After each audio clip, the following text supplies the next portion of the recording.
Yes, dear students, today we will start our lesson number 11, our environment.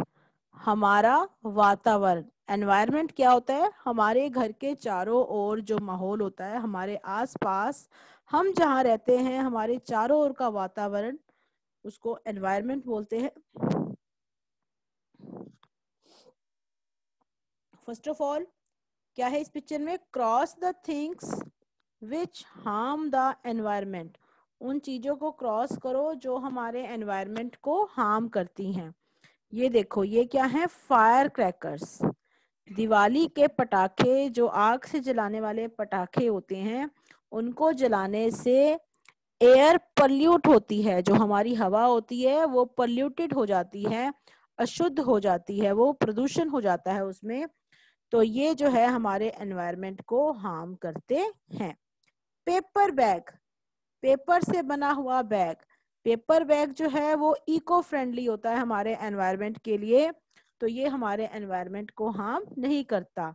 जबकि plastic bag, जो polythene bag होते हैं, plastic bag, ये हमारे एनवायरनमेंट को हार्म करते हैं.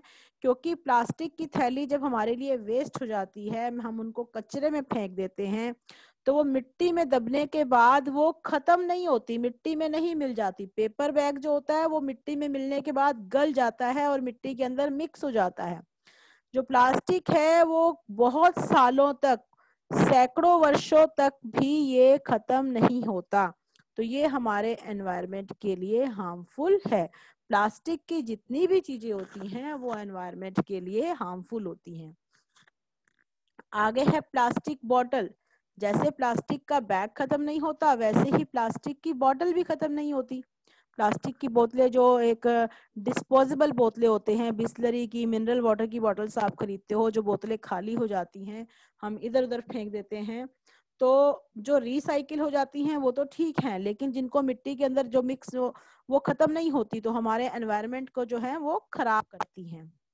आगे है ग्लास बॉटल, कांच की बॉटल. कांच की बॉटल हमारे एनवायरनमेंट के लिए हानिकारक नहीं होती, वो हमारे लिए ठीक होती हैं. आगे है म्यूजिक सिस्टम. म्यूजिक सिस्टम क्या होता है? बच्चे जो हैं या कुछ लोग म्यूजिक को बहुत तेज आवाज में चलाते हैं, जिससे बहुत ज्यादा शोर होता है, तो उससे ध्वनि प्रदूषण, साउंड पोल्यूशन हो जाता है. तो ये भी हमारे एनवायरनमेंट के लिए हार्मफुल है.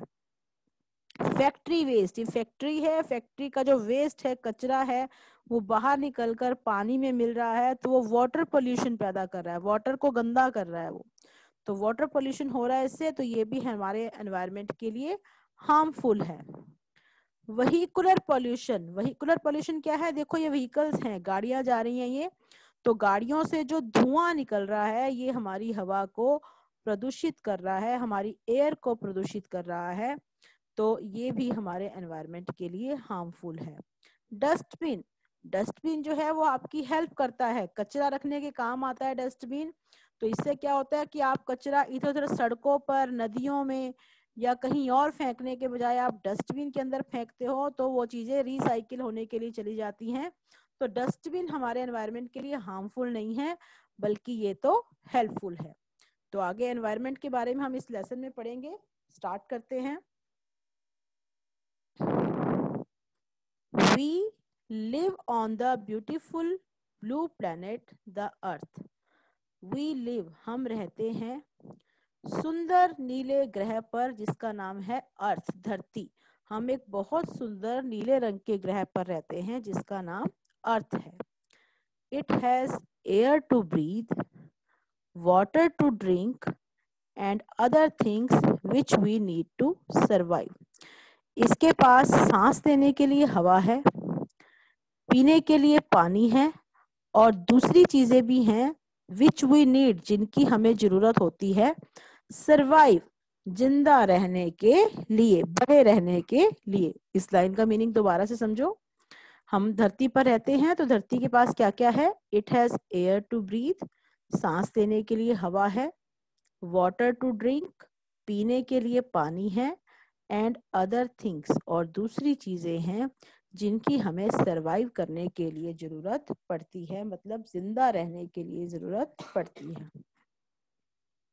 But due to our carelessness, carelessness का मतलब लापरवाही, लेकिन हमारी लापरवाही के कारण we are causing harmful changes to it, हम हार्मफुल मतलब नुकसानदायक, हानिकारक बदलाव इसमें कर रहे हैं।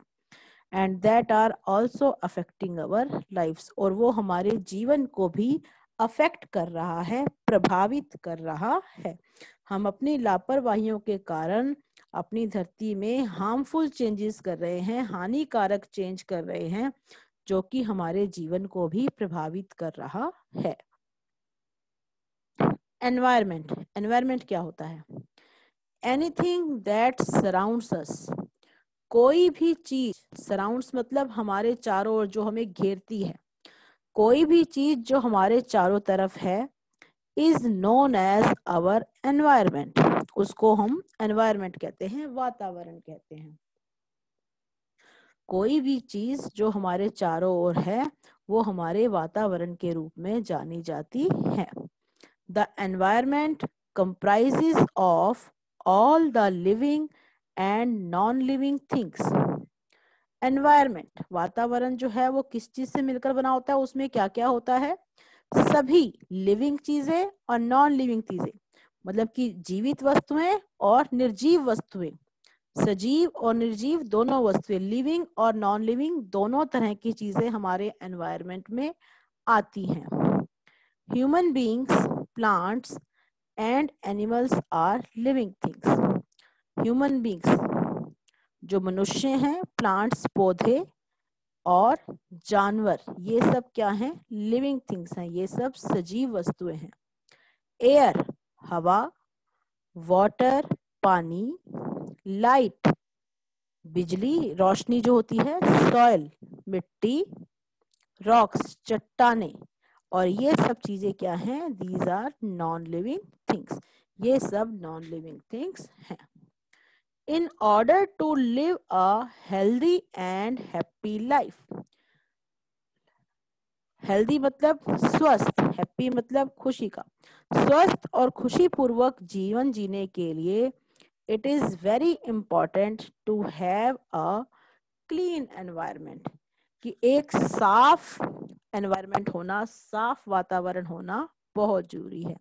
एक स्वस्थ और खुशियों से भरी जिंदगी जीने के लिए एक साफ एनवायरनमेंट का होना बहुत जरूरी है। तो क्या होता है क्लीन एनवायरनमेंट में? होता क्या क्या है? बड़ी इंपॉर्टेंट लाइन आई है, इसको लर्न करना।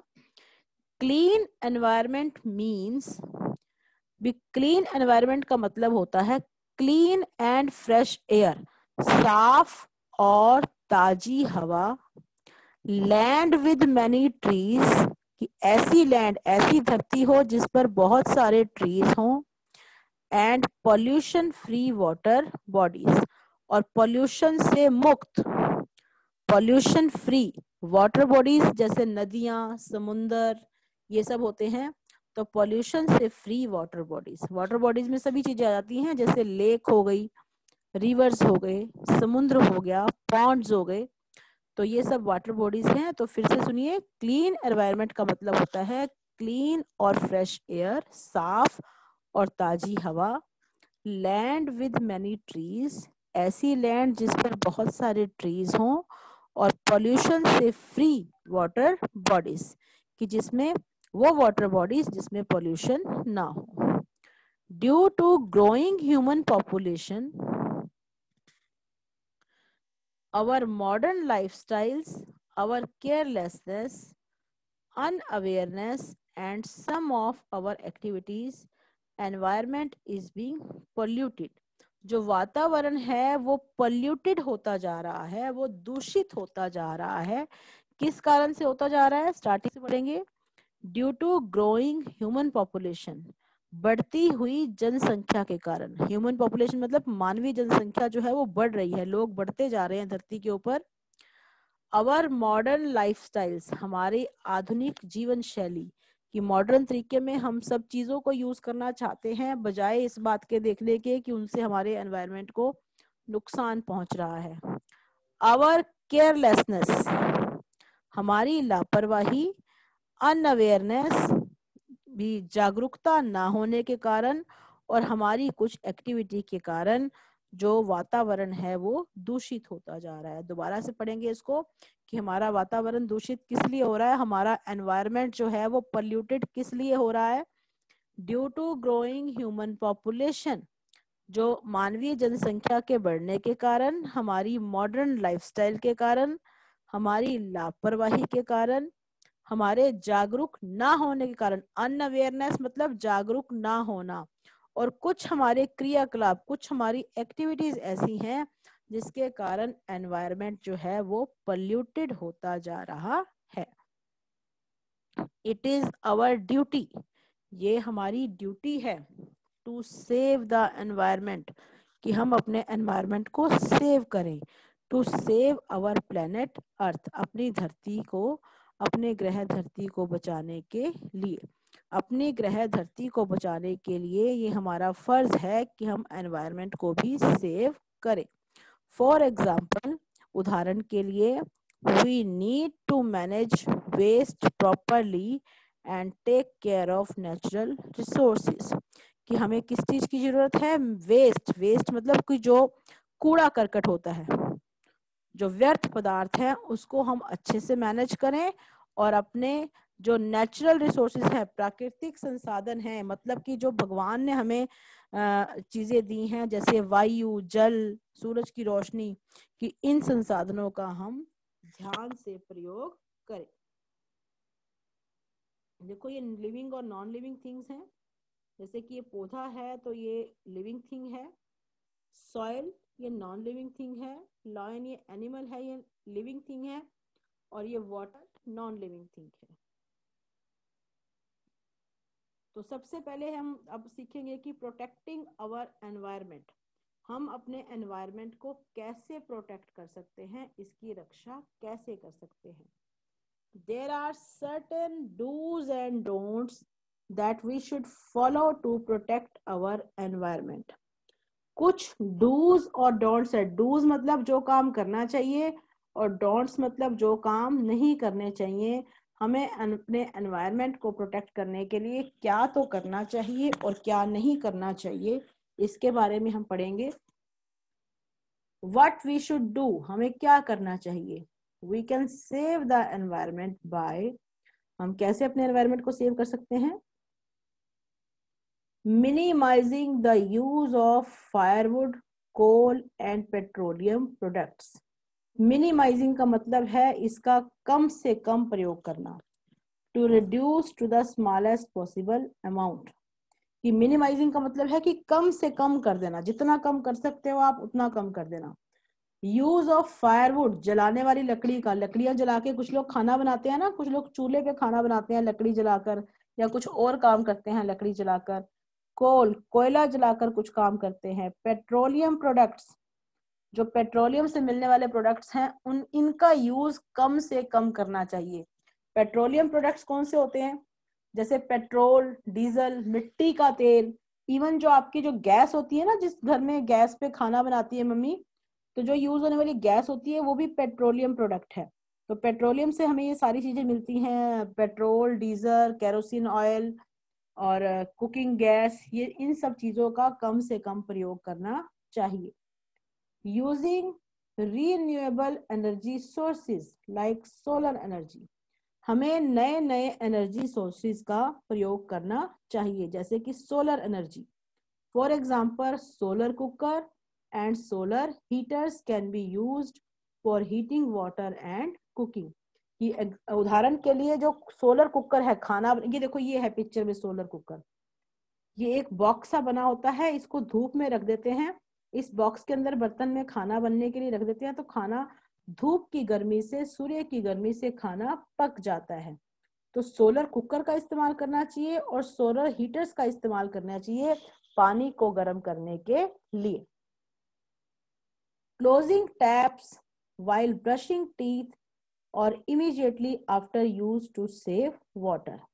Closing taps, taps को बंद करना चाहिए जब while brushing teeth, जब आप ब्रश कर रहे होते हो, वॉश बेसिन के पास खड़े होकर जब आप ब्रशिंग करते हो अपने दांतों के ऊपर, तो टैप को बंद करके रखो। ऐसा नहीं करना चाहिए कि जितनी देर आप ब्रश कर रहे हो तो आपका टैप चलता ही रहे।